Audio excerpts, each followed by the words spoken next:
कहानी की शुरुआत डेनमार्क की एक यूनिवर्सिटी से होती है, जहां सिमोन नाम की लड़की अपने एग्जाम के लिए जल्दी जल्दी क्लास की ओर जा रही थी। तभी अचानक उसके पिता फेडरिक वहां पहुंचते हैं और बिना कुछ बताए सिमोन को पकड़कर अपनी कार में बैठा लेते हैं। कार में पहले से ही सिमोन का छोटा भाई रेशमस और उसकी माँ बैठे हुए थे। फेडरिक बेहद घबराया हुआ था और बिना कुछ समझाए कार को बहुत तेज चलाने लगा। वो उन्हें जंगल के अंदर बने एक गुप्त बंकर की ओर ले जा रहा था, जिसे उसकी कंपनी अपोलो ने तैयार किया था। मौसम भी तेजी से बिगड़ रहा था और लगता था कि किसी भी वक्त बारिश शुरू हो जाएगी। इसी बीच फेडरिक की तेज रफ्तार के कारण आगे कुछ गाड़ियों का एक्सीडेंट हो गया, जिससे सड़क पूरी तरह ब्लॉक हो गई। लोग गुस्से में फेडरिक से बहस करने लगे, लेकिन उसे किसी की परवाह नहीं थी। उसने तुरंत अपनी फैमिली को कार से उतारा और उन्हें लेकर भागते हुए जंगल के अंदर घुस गया। वहां पहुंचते ही आसमान से बारिश की पहली बूंदें गिरनी शुरू हो गई थीं। फेडरिक ने जल्दी से अपने फिंगरप्रिंट से बंकर का लॉक खोला और सबको लेकर अंदर चला गया। अंदर पहुंचकर सिमोन और रेशमस दोनों हैरान थे कि आखिर उनके पिता उन्हें यहाँ क्यों लाए हैं।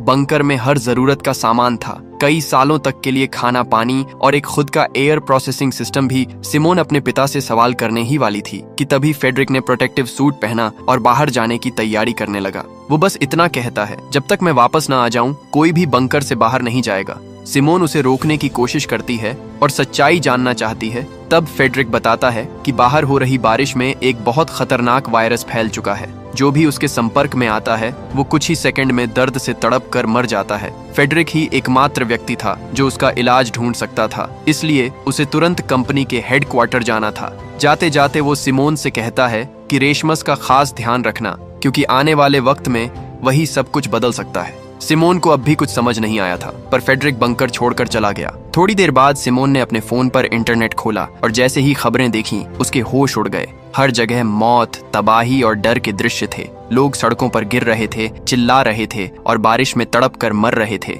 सिमोन ने डरते हुए अपने भाई से बातें शुरू की। तभी उनकी माँ बोली कि वे लोग अभी सेफ हैं, लेकिन चाहे कुछ भी हो जाए बाहर नहीं जाना है। वे अभी बातें ही कर रहे थे कि अचानक बंकर के दरवाजे पर कोई जोर जोर से नोक करने लगा। रेशमस को लगा कि शायद पापा लौट आए हैं। माँ ने उसे मना किया, पर उसने बात नहीं मानी और बंकर का दरवाजा खोल दिया। जैसे ही दरवाजा खुला, बाहर बारिश से भीगा हुआ एक आदमी गिर पड़ा। उसकी त्वचा जल रही थी और वो तड़पता हुआ रेशमस को बाहर खींचने की कोशिश करने लगा। मगर तभी रेशमस की माँ ने तुरंत रेशमस को अंदर खींच लिया और खुद उस आदमी को धक्का देते हुए बारिश में चली गई।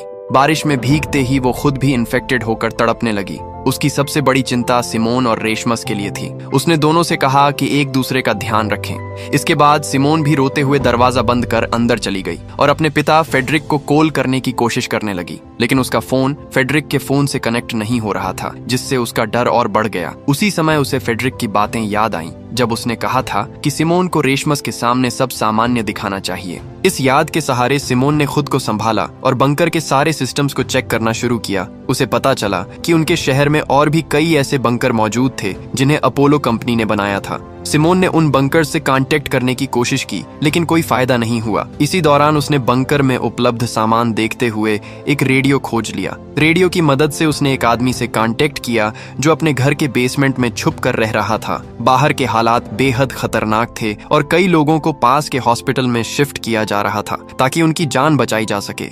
सिमोन ने उस आदमी को फेडरिक का नंबर देकर कॉल करने को कहा, लेकिन उसके कोशिश करने के बावजूद फेडरिक से कांटेक्ट नहीं हो पाया। सिमोन को लगा कि शायद फेडरिक भी मर चुका है, क्योंकि बाहर जीवित रहना लगभग नामुमकिन था। तभी अचानक पूरे शहर में लाइट चली गई, जिससे सिमोन का रेडियो कनेक्शन टूट गया और अब वो अकेले बंकर में रेशमस का ध्यान रखने लगी। एक हफ्ते बीत जाने के बाद भी जब फ्रेडरिक वापस नहीं आया, तो सिमोन ने हिम्मत करके बाहर जाने की योजना बनाई। उसने रात में पीपीई किट पहनकर बंकर के गेट तक पहुंची, लेकिन तभी उसे अपनी माँ के मरने के विजन्स दिखाई देने लगे। डर कर वो तुरंत वापस बंकर में आ गई। रेशमस भी उसे बाहर जाने नहीं देना चाहता था, क्योंकि वो समझ चुका था कि बाहर का खतरा बहुत बड़ा है। इस तरह धीरे धीरे एक महीना बीत गया। इस दौरान सिमोन को कई बार रेशमस का ध्यान रखने में कठिनाई हुई, लेकिन उसने पूरी कोशिश की कि वो एक अच्छी बहन साबित हो और उसके भाई की देखभाल करें। साथ ही वो बंकर में मौजूद सभी संसाधनों और सिस्टम्स के बारे में भी सीखती गई। इसी दौरान उसे याद आया कि कुछ समय पहले रेशमस को एक अजीब सा वायरस हुआ था, जिसके बारे में किसी को जानकारी नहीं थी। उस समय फेडरिक ने खुद एक एंटीडोट तैयार किया और रेशमस को दिया। बाद में फेडरिक की कंपनी को भी इस वायरस की जानकारी मिली और उन्होंने फेडरिक से पूरी रिपोर्ट सबमिट करने को कहा। सिमोन को शक होने लगा कि शायद ये वायरस फेडरिक ने ही बनाया होगा। अब तक लगभग 6 साल बीत चुके थे, लेकिन फेडरिक के बारे में सिमोन को कोई जानकारी नहीं थी। रेशमस भी अब बड़ा हो चुका था और बाहर जाकर खाने की तलाश करना चाहता था, क्योंकि बंकर में उनका खाना बहुत कम बचा था। सिमोन ने पहले तो मना किया, लेकिन फिर सोचा कि खुद जाकर खतरे का जायजा लेना जरूरी है। रात के समय जब रेशमस सो गया, सिमोन ने पीपीई किट पहनकर बंकर के बाहर निकलने का फैसला किया। बाहर निकलते ही उसे अपनी माँ के विजन्स दिखाई देने लगे, लेकिन इस बार उसने खुद को संभाला और आगे बढ़ी। बाहर आकर उसने देखा कि उसकी माँ का शरीर अब केवल कंकाल बन चुका था। पास में एक हिरण खड़ा था, जिसे देखकर सिमोन आगे बढ़ी। सड़क पर कई कारें खराब हालत में पड़ी थीं और चारों तरफ जंगल उग चुका था। सिमोन ने उन चीजों पर ध्यान नहीं दिया और अपने उद्देश्य की ओर बढ़ती रही। वो उस हॉस्पिटल तक पहुंची जहां लोगों को सुरक्षित रखा गया था। कई बार आवाज लगाने के बाद भी वहां कोई रिस्पांस नहीं मिला। फिर जब सिमोन अंदर जाकर देखती है तो वहां का नजारा पूरी तरह से तबाही में बदल चुका था। चारों तरफ हर चीज बर्बाद पड़ी थी और जमीन पर जगह जगह लोगों की लाशें बिखरी हुई थीं। तभी अचानक से उसके सामने एक भेड़िया आ जाता है। डर के मारे अपनी जान बचाने के लिए सिमोन पास वाले एक कमरे में जाकर छिप जाती है। कुछ देर बाद जब बाहर सब शांत हो जाता है तो वो धीरे धीरे बाहर निकलती है और वापस अपने बंकर में लौट आती है। वहां पहुंचकर सिमोन तुरंत रेशमस को सब कुछ बताती है कि बाहर की स्थिति पहले से कहीं ज्यादा खराब हो चुकी है। अब अगर उन्हें जिंदा रहना है तो इस जगह से निकलकर किसी और बंकर में जाना पड़ेगा, जो इसी सिटी के अंदर कहीं मौजूद है। ये सुनकर रेशमस अगले ही दिन सिमोन के साथ बाहर जाकर दूसरा बंकर ढूंढने का डिसाइड करता है। वो दोनों अगले दिन निकलने की तैयारी करके सोने चले जाते हैं, लेकिन रात में अचानक कुछ गड़बड़ होने लगती है। बंकर का ऑक्सीजन लेवल तेजी से गिरने लगता है और दोनों में से किसी को भी इसका अंदाजा नहीं होता। कुछ ही देर में सिमोन कम ऑक्सीजन की वजह से बेहोश हो जाती है, मगर किस्मत से रेशमास को सही समय पर अलार्म्स की आवाज सुनाई दे जाती है। वो तुरंत सिमोन को उठाता है और उसे लेकर जल्दी से बंकर के बाहर भागता है। अब वो दोनों बिना पीपीई किट के बाहर आ चुके थे, लेकिन हैरानी की बात ये थी कि उन्हें किसी तरह की परेशानी महसूस नहीं हो रही थी। इसका मतलब साफ था, अब वो बिना सूट के भी बाहर सरवाइव कर सकते थे। लेकिन तभी अचानक कुछ लोग उन्हें गन पॉइंट पर ले लेते हैं। असल में यही लोग थे जिन्होंने सिमोन को पहले बाहर घूमते हुए देखा था, और जब वो वापस बंकर में लौटी थी तो इन्हीं लोगों ने उनकी ऑक्सीजन सप्लाई को बंद कर दिया था, ताकि दोनों को होस्टेज बनाकर अंदर का राशन लूटा जा सके। वो लोग सिमोन और रेशमस को गन पॉइंट पर अंदर के एक कमरे में बंद कर देते हैं और खुद बंकर में खाने पीने का सामान ढूंढने लगते हैं। लेकिन क्योंकि सिमोन और रेशमस का राशन पहले ही खत्म हो चुका था, उन्हें वहां कुछ भी नहीं मिलता। ये देखकर उनका लीडर मार्टिन गुस्से में आकर सिमोन और रेशमस को बंद करके वहां से जाने लगता है। अब अगर वो अंदर ही बंद रहते तो उनकी जान पक्की चली जाती। इसलिए सिमोन एक गिलास पर लिखकर बताती है कि उसे पता है कि खाने का स्टॉक कहाँ मिल सकता है। इतना लिखने के बाद वो जानबूझकर उस पैड को तोड़ देती है जिसमें बाकी बंकर्स का नक्शा था। अब मार्टिन के पास कोई और चारा नहीं था, क्योंकि अगर उसे राशन चाहिए था तो उसे सिमोन और रेशमस को बाहर निकालना ही पड़ेगा, क्योंकि बाकियों की लोकेशन सिर्फ सिमोन के दिमाग में थी। इसी बीच मार्टिन की नजर सिमोन पर जाती है और वो अपने पुराने दिनों को याद करने लगता है। जब वो एक सोल्जर हुआ करता था, उस वक्त उसे आदेश मिला था कि वो एक ब्रिज पर तैनात रहकर उस शहर से किसी को भी बाहर जाने ना दे, ताकि इन्फेक्शन फैल ना सके। अगर आप यहाँ तक पहुँच चुके हैं, इसका मतलब आपको कहानी अच्छी लग रही है, इसलिए एक लाइक और सब्सक्राइब तो बनता है। लेकिन एक दिन ड्यूटी के दौरान मार्टिन को एक औरत दिखती है जो अपने बच्चे को गोद में लेकर ब्रिज के नीचे से दूसरी तरफ जाने की कोशिश कर रही थी। मार्टिन उसे रोकने के लिए हवा में कई शॉट्स फायर करता है, लेकिन वो औरत नहीं रुकती। वो हिम्मत से शहर के बाहर निकल जाती है। उस वक्त मार्टिन ने उस पर दया दिखाई थी, इसलिए उसने उसे गोली नहीं मारी। कुछ देर बाद उसके साथियों ने उसे पास के टेंट में बुलाया जहां सब सोल्जर्स रह रहे थे। वहां जाकर मार्टिन को पता चलता है कि वही औरत जिसे उसने जाने दिया था दरअसल इन्फेक्टेड थी, और उसके जाने के बाद से टेंट में मौजूद कई लोग इन्फेक्शन की वजह से मर चुके थे। ये सुनकर मार्टिन टूट जाता है। उसके आखिरी साथी की मौत के साथ ही उसका सब्र भी खत्म हो जाता है। उसी पल उसने ठान लिया कि अब वो कभी किसी पर भरोसा नहीं करेगा, चाहे वो किसी भी हालात में क्यों ना हो। अब उसके लिए सर्वाइवल ही सबसे बड़ा नियम था। इतनी बातें याद करने के बाद मार्टिन प्रेजेंट टाइम में वापस आता है और सिमोन की डील को एक्सेप्ट करने से साफ इनकार कर देता है। लेकिन उनके पास खाने का कुछ भी नहीं बचा है और बिना फूड के वो ज्यादा दिन तक सर्वाइव नहीं कर पाएंगे। ये सोचकर आखिरकार मार्टिन को सिमोन की बात माननी पड़ती है। वो सिमोन और रेशमस को आजाद करवाकर अपने साथ बाहर ले जाता है। कई सालों बाद जब सिमोन और रेशमस बंकर से बाहर निकलते हैं तो बाहर की हवा और रोशनी देखकर दोनों के चेहरे पर राहत झलक उठती है। इतने लंबे समय बाद बाहर आना उनके लिए किसी चमत्कार से कम नहीं था। थोड़ी देर बाद जब वे मार्टिन और उसकी टीम से बात करते हैं तो उन्हें पता चलता है कि अब दुनिया में फूड और वाटर की इतनी कमी हो गई है कि लोग जिंदा रहने के लिए इंसानों को भी मारकर खा रहे हैं। ये सुनकर सिमोन और रेशमस दोनों के होश उड़ जाते हैं। तभी अचानक कुछ दूर एक और ग्रुप नजर आता है। वो लोग अपने थर्मल सेंसर ड्रोन से इलाके में इंसानों को ढूंढ रहे थे ताकि उन्हें पकड़कर मार सके। ये देखते ही मार्टिन ने झट से सबको एल्यूमिनियम फॉइल से ढक दिया जिससे उनकी बॉडी हीट ड्रोन कैमरा में दिखाई ना दे। लेकिन पास में ही 2 और सर्वाइवर्स मौजूद थे जिनमें से एक लड़की भागते हुए सिमोन और बाकी सबके सामने आ जाती है। सिमोन उस लड़की की मदद करना चाहती है लेकिन मार्टिन साफ मना कर देता है। वो कहता है कि किसी अजनबी की मदद करना उनकी पूरी टीम के लिए रिस्क बन सकता है। पर उसी वक्त उसकी टीम में मौजूद लड़की बीटी सिमोन का साथ देने लगती है। दोनों बिना कुछ सोचे उस औरत की जान बचाने के लिए उसके पीछे भागते हैं। वो औरत भागते भागते एक छोटी सी रिवर के पास फिसल जाती है और नीचे गिर जाती है। वहीं पीछे पीछे आए कुछ लोग उसे जान से मारने ही वाले होते हैं। लेकिन ठीक उसी वक्त मार्टिन वहां पहुंचता है और बिना देरी किए उन दोनों आदमियों को शूट कर देता है, क्योंकि चाहे कुछ भी हो मार्टिन अपनी टीम का साथ कभी नहीं छोड़ता। लेकिन वाटर में गिरने की वजह से वो इन्फेक्टेड हो चुकी है। उसे देखकर मार्टिन को मजबूरन उसे भी शूट करना पड़ता है। सिमोन के लिए ये सब बहुत झटका देने वाला था।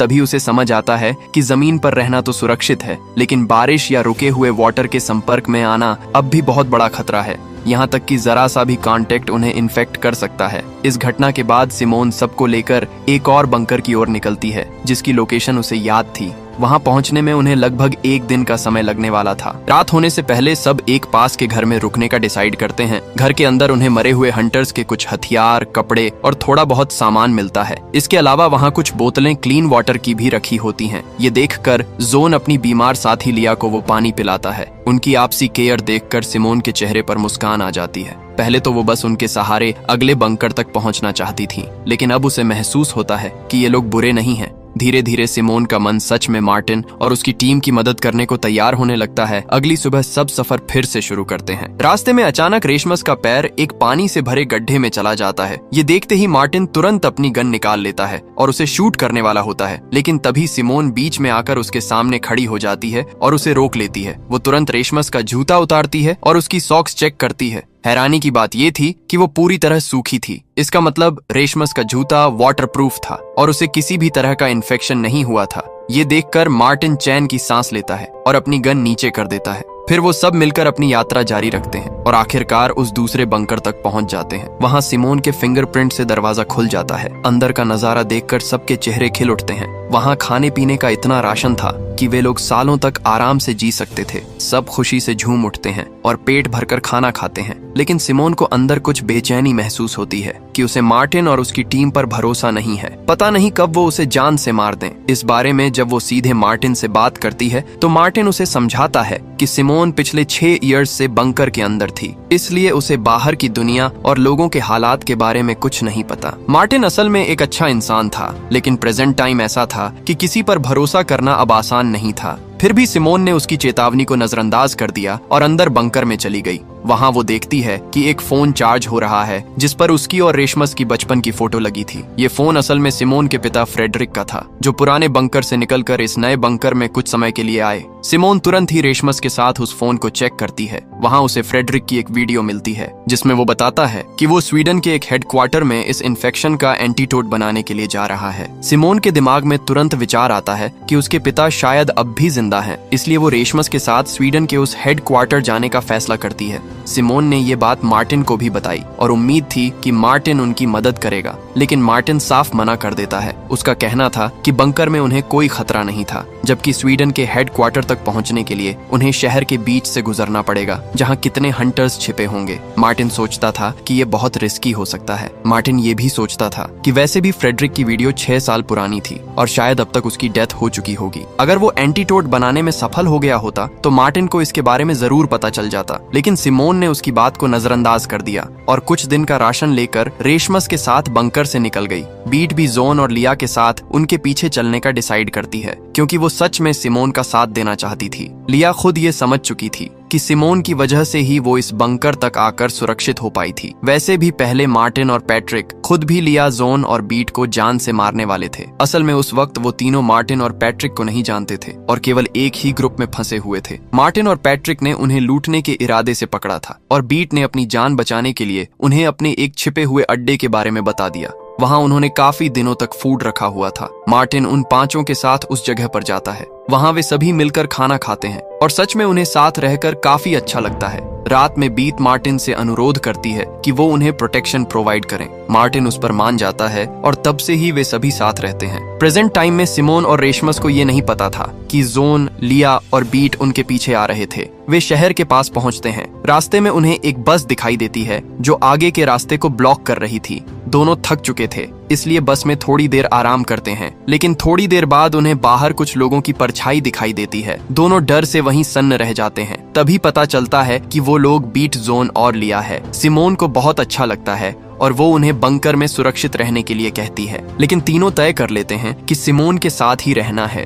वे पास के किसी सुरक्षित स्थान पर पहुंचते हैं और खाना खाने लगते हैं, लेकिन तभी वहां बहुत सारे हंटर्स आ जाते हैं। उन्हें तुरंत वहां से निकलना पड़ता है। भागते हुए सिमोन अलग हो जाती है और रोड पर एक जाली के पास पहुंचती है जिस पर कई मिसिंग पर्संस के पोस्टर्स लगे हुए थे। ये देखकर सिमोन को बहुत बुरा लगता है। जाली के दूसरी तरफ वो एक छोटा बच्चा देखती है जो अकेला था। आसमान में काले बादल छा चुके थे और जल्द ही तेज बारिश आने वाली थी। उस बारिश में भीगते ही दोनों की मौत कुछ ही मिनटों में हो जाती। इसलिए सिमोन तुरंत ही उसे लेकर पास की एक बिल्डिंग में चली जाती है। वहां पहुंचने पर वो देखती है कि बच्चा भूख से परेशान होकर कुछ पेन किलर्स खा रहा था। ये देखकर सिमोन का दिल भर आता है। वो जल्दी से अपने बैग से थोड़ा खाना निकालती है और बच्चे को दे देती है। तभी उस बच्चे का पिता वहां पहुंचता है। जब वो सिमोन के हाथ से खाना खाता हुआ बच्चा देखता है तो उसकी आंखें भर जाती हैं। वो बार बार सिमोन को थैंक यू कहने लगता है। वो आदमी बताता है कि अगर उसके बेटे की तबीयत इतनी खराब ना होती तो वो इस टाउन को बहुत पहले छोड़ चुका होता। वो सिमोन को चेतावनी देता है कि ये टाउन खतरनाक लोगों से भरा पड़ा है और उसे जल्द से जल्द यहाँ से निकल जाना चाहिए। असल में टाउन के पास एक डॉक्टर था जो लोगों का इलाज करता था और वही आदमी भी अपने बेटे का इलाज वहीं करवा रहा था। ये सब सुनकर सिमोन उन्हें थोड़ा और खाना दे देती है ताकि वो कुछ दिन और गुजारा कर सकें और जैसे ही बच्चा ठीक हो जाए, वहाँ से निकल जाए। वो आदमी सिमोन का दिल से शुक्रिया अदा करता है और बारिश रुकने के बाद अपने बच्चे के साथ बाहर निकलता है। लेकिन बाहर जाते ही कुछ लोग उन्हें घेर लेते हैं। बच्चे के हाथ में खाना देखकर वे पागलों की तरह उस पर टूट पड़ते हैं और कुछ ही पलों में पिता और बेटे दोनों को मार डालते हैं। ये देखकर सिमोन डर जाती है और किसी तरह वहां से भागकर एक बेकरी में पहुंचती है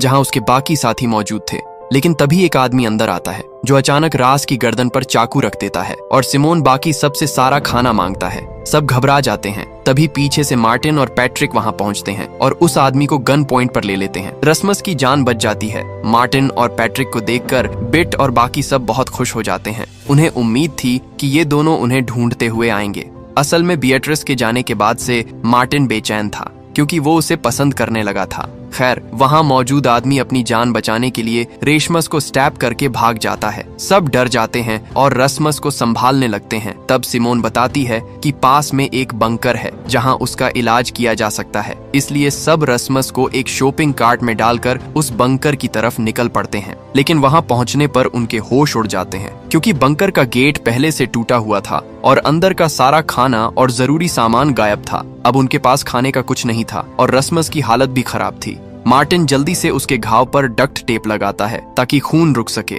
जब रेशमस सो जाता है तो मार्टिन सिमोन से बात करता है और उसे मैप पर एक लोकेशन दिखाता है। वहाँ एक बड़ी वॉल थी जो पहले टाउन बॉर्डर का हिस्सा नहीं थी लेकिन शायद बाद में बनाई गई थी। उसे देखकर साफ समझ आता है कि उस वॉल के अंदर का इलाका क्वारंटाइन जोन में तब्दील किया गया है। मार्टिन बताता है कि अगर उन्हें जिंदा रहना है तो इस क्वारंटाइन जोन के बाहर जाना होगा। ये सुनकर उसे भी लगता है कि मार्टिन सही कह रहा है, इसलिए वो उसके प्लान में साथ देने के लिए मान जाती है। हालांकि उससे पहले उसे अपने भाई रेशमस को ठीक करना था और अपने पिता को ढूंढना था। इसलिए वो तय करती है कि पहले पास वाले डॉक्टर के घर जाया जाए जो एक पुराने ब्रिज को पार करने के बाद था। अब उस ब्रिज पर जाना बहुत बड़ा रिस्क था क्योंकि वहाँ चारों तरफ हंटर्स मौजूद थे। लेकिन सिमोन और बाकी सब ने एक प्लान बनाया। प्लान के मुताबिक सिमोन जानबूझकर भागते हुए उस ब्रिज की तरफ जाती है ताकि हंटर्स का ध्यान उसकी तरफ जाए।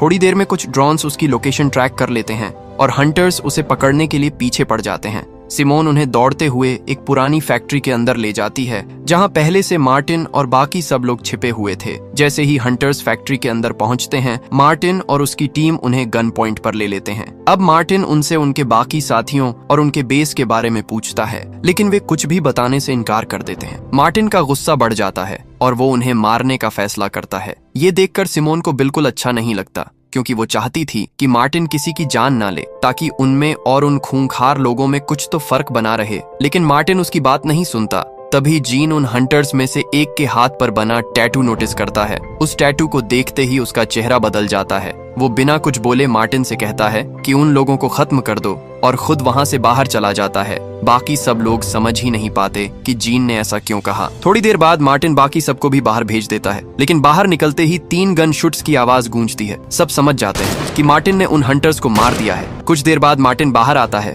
और सबको हंटर की जीप में बैठने को कहता है, और वे वहां से निकल पड़ते हैं। ब्रिज को क्रॉस करते हुए वे डॉक्टर के घर की तरफ बढ़ रहे थे, लेकिन माहौल बहुत भारी था। सिमोन और बाकी सबका मूड मार्टिन के किलिंग नेचर की वजह से खराब हो चुका था, मगर सबसे ज्यादा परेशान जीन था। वो अब भी उसी टैटू वाले आदमी के बारे में सोच रहा था। यहीं से कहानी कुछ साल पीछे चली जाती है, उस वक्त की जब जीन ने किसी तरह उस डेथली रेन से अपनी जान बचाई थी। वो कई दिनों से बिना खाना और पानी के भटक रहा था। वो कमजोरी की वजह से चलते चलते बेहोश होकर गिर पड़ा। तभी वहां एक लड़की आती है और उसे देख तुरंत अंदर ले जाती है। उस घर में लड़की की पूरी फैमिली रहती थी। वे लोग जीन को खाना खिलाते हैं, उसका ध्यान रखते हैं और फिर उसे अपने साथ घर में रहने का ऑफर देते हैं। जीन, जो लंबे समय से अकेला था, खुशी खुशी मान जाता है। कुछ दिनों बाद उसे पहली बार लगता है कि जिंदगी फिर से सही हो सकती है। लेकिन एक दिन अचानक बाहर से हंटर्स की गाड़ियों की आवाज आने लगती है। लड़की का पिता सबको संभालता है और जल्दी से जीन और अपनी बेटी को पास के एक शेड में छिपा देता है। तभी बाहर से गोलियों की आवाजें आने लगती हैं। हंटर्स उस आदमी की वाइफ को मार देते हैं और थोड़ी देर में वो आदमी भी उनके हाथों मारा जाता है। जीन छिपा हुआ सब कुछ देख रहा था और तभी उसकी नजर उसी टैटू पर पड़ती है। तभी लड़की अपने पिता की चीख सुनकर जोर से चिल्लाने लगती है, लेकिन जीन तेजी से उसका मुंह बंद कर देता है ताकि वे दोनों पकड़े न जाएं। मगर जब हंटर्स वहां से चले जाते हैं और जीन उसका हाथ हटाता है, तो उसे एहसास होता है कि वो लड़की अब सांस नहीं ले रही। इसी वजह से जीन उस फैक्ट्री वाले आदमी को मारने को कहता है, क्योंकि उसे एहसास होता है कि वही शख्स था जिसने उस परिवार को मार डाला था, जिसने उसकी जान बचाई थी। अब पास्ट में जीन शोक में चला जाता है। वो बाहर आता है, पिता और बेटी दोनों की डेड बॉडी को रिस्पेक्ट से दफनाता है, लेकिन अंदर से पूरी तरह टूट चुका होता है और अपने आप को मारने की सोचता है। लेकिन उसी समय वहां लिया ऑर्बिट पहुंच जाती हैं, जो जीन को अपने ग्रुप में शामिल कर लेती हैं। प्रेजेंट टाइम में यही सब सोचकर जीन बहुत परेशान था। थोड़ी देर बाद सब उस जगह पहुंचते हैं जहां उस डॉक्टर का घर था, लेकिन वहां काफी सारे घर होने की वजह से उस डॉक्टर को ढूंढना मुश्किल था। तब ड्रोन की मदद से वे किसी तरह उस घर का पता लगा लेते हैं। जैसे ही वे घर के पास पहुंचते हैं, डॉक्टर गन लेकर बाहर आती है और सबको गन पॉइंट पर ले लेती है, लेकिन सिमोन किसी तरह उसे शांत करवाती है और रेशमस की हालत दिखाती है। रेशमस को देखकर डॉक्टर मदद करने के लिए मान जाती है। वो सबको अंदर ले जाकर रेशमस के घाव पर टांके लगा देती है, जिससे उसकी हालत पहले से थोड़ी बेहतर हो जाती है। फिर बातों बातों में सिमोन को पता चलता है कि पहले उस डॉक्टर का भी एक हस्बैंड और 2 बेटियां थीं, लेकिन पहली रेन के वक्त उसने सबको खो दिया था। तब से वो अकेली रह गई थी और जो भी उसके पास मदद मांगने आता था, वो उसकी मदद जरूर करती थी। सिमोन भी उसे अपने पिता फ्रेडरिक के बारे में बताती है। ये सुनकर डॉक्टर एक पल के लिए हैरान रह जाती है। इसके बाद वो दोनों को अपने घर के पास एक पुराने बंकर में ले जाती है, जो बिल्कुल वैसा ही था जैसे बंकर में वे पहले रहते थे।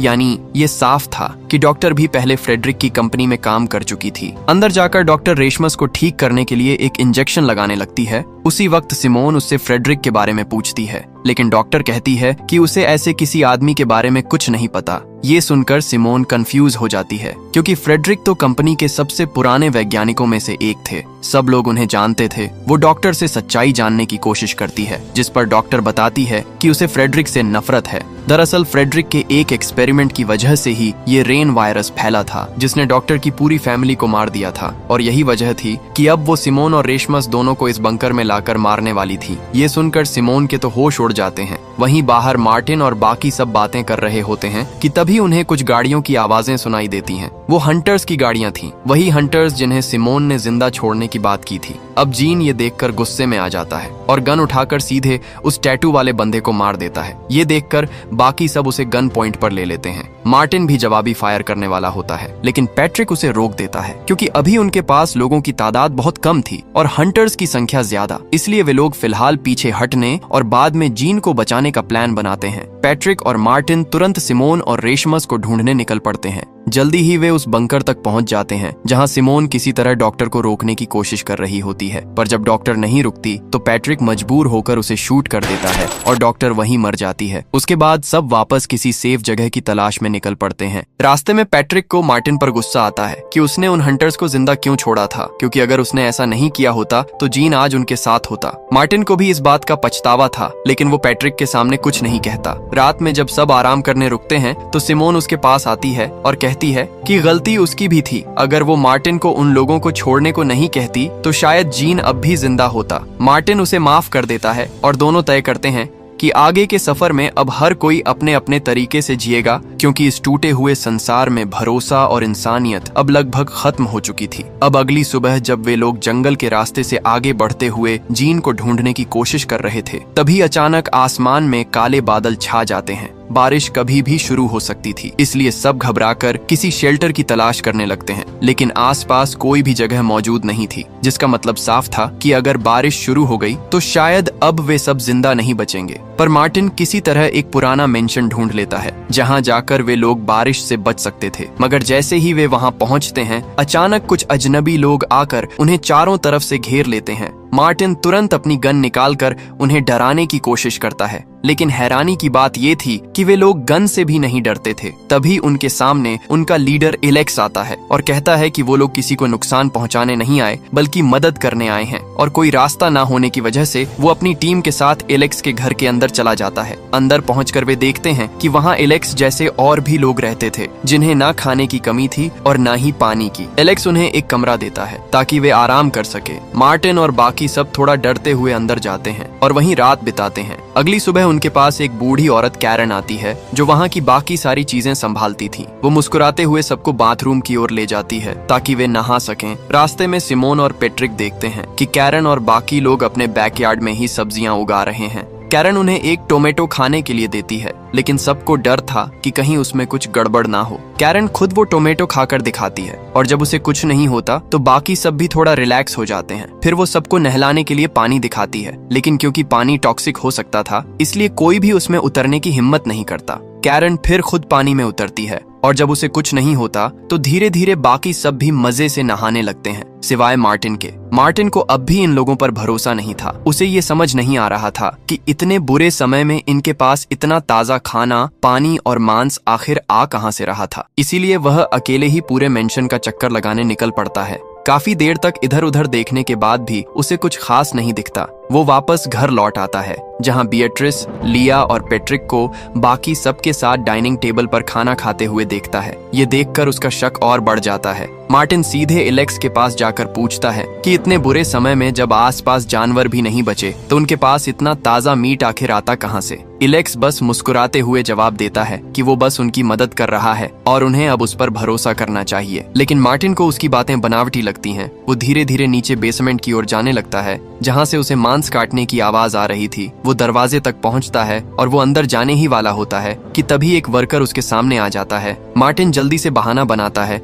कि वो वॉशरूम ढूंढ रहा था और वापस ऊपर चला जाता है। ऊपर जाकर वो तुरंत सिमोन को सब कुछ बता देता है। मार्टिन के हिसाब से ये जगह बिल्कुल भी सेफ नहीं थी और उन्हें जितनी जल्दी हो सके यहाँ से निकल जाना चाहिए। लेकिन सिमोन अभी भी रेसमस को ठीक करवाना चाहती थी क्योंकि उसकी तबीयत फिर से बिगड़ने लगी थी। इसलिए वो मार्टिन से थोड़ी देर रुकने को कहती है और खुद रेशमस को लेकर मेंशन में ही काम करने वाले डॉक्टर हेडी के पास चली जाती है। उस दौरान हेडी को जब सिमोन और रेशमस के बारे में पता चलता है तो वो तुरंत रेशमस को एक एंटीबॉडी इंजेक्शन लगाने का सुझाव देता है। उसने बिना देर किए एक सिरिंज भी निकाल ली, लेकिन सिमोन उस सिरिंज को देखते ही सतर्क हो जाती है और तुरंत हेडी को रोक देती है क्योंकि वो सिरिंज बिल्कुल वैसी ही थी जैसी उस फीमेल डॉक्टर ने रेशमस को लगाने की कोशिश की थी। हेडी कुछ पल के लिए चौंकता है, लेकिन फिर सिमोन की बात मान जाता है और रेशमस को सिर्फ नॉर्मल मेडिकेशन दे देता है। इलाज खत्म होने के बाद सिमोन चुपके से वही सिरिंज चुरा लेती है और जब वो उसे फीमेल डॉक्टर वाली सिरिंज से कंपेयर करती है तो दोनों बिल्कुल एक जैसी निकलती हैं। दोनों पर एक ही कंपनी का लोगो था, वही कंपनी जिसमें सिमोन का पिता फ्रेडरिक काम किया करता था था। ये देखकर सिमोन के मन में सवालों की बाढ़ आ जाती है। उसे समझ नहीं आ रहा था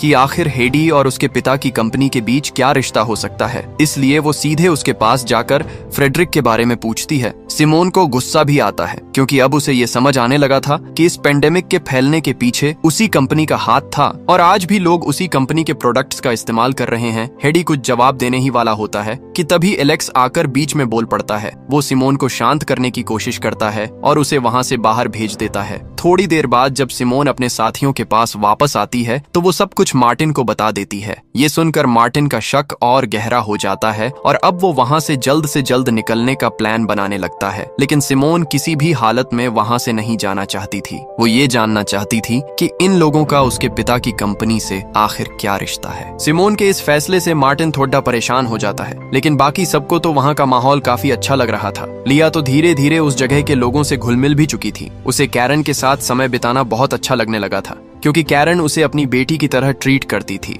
कैरन की असली बेटी पहली बारिश के समय मारी गई थी और ये सुनकर लिया का दिल भर आता है। कैरन की बातों से भावुक होकर लिया रोने लगती है और धीरे धीरे वो अपना दर्द उसके साथ बांट देती है। वो बताती है कि फर्स्ट रेन से एक दिन पहले उसने अपनी माँ की मना करने के बावजूद अपने दोस्तों के साथ पार्टी में जाने का फैसला किया था, लेकिन उसी पार्टी में कुछ लोगों ने उसकी ड्रिंक में ड्रग्स मिला दी और फिर उसके साथ गलत हरकत की। इसके बाद उन्होंने उसका वीडियो ऑनलाइन डाल दिया। उसकी माँ ने वो वीडियो देख लिया था। गुस्से और दुख में उसने लिया को फोन करके बहुत कुछ सुनाया। लिया सोच रही थी कि काश जिन लोगों ने उसके साथ ये सब किया वे सब मर जाएं। किस्मत ने भी जैसे उसकी बात सुन ली। थोड़ी ही देर बाद बारिश शुरू हो गई और गार्डन में पार्टी कर रहे सभी लोग उसी बारिश में मारे गए। लिया ने तुरंत अपनी माँ को फोन करके घर के अंदर आने को कहा, लेकिन तब तक बहुत देर हो चुकी थी। उसकी माँ भी बारिश की चपेट में आ चुकी थी। उस दिन के बाद से लिया पूरी तरह अकेली हो गई थी, लेकिन अब कैरन के स्नेह से उसे पहली बार फिर से अपनापन महसूस हो रहा था। कैरन ने फिर उसे अपने घर की एक सेरेमोनी के बारे में बताया,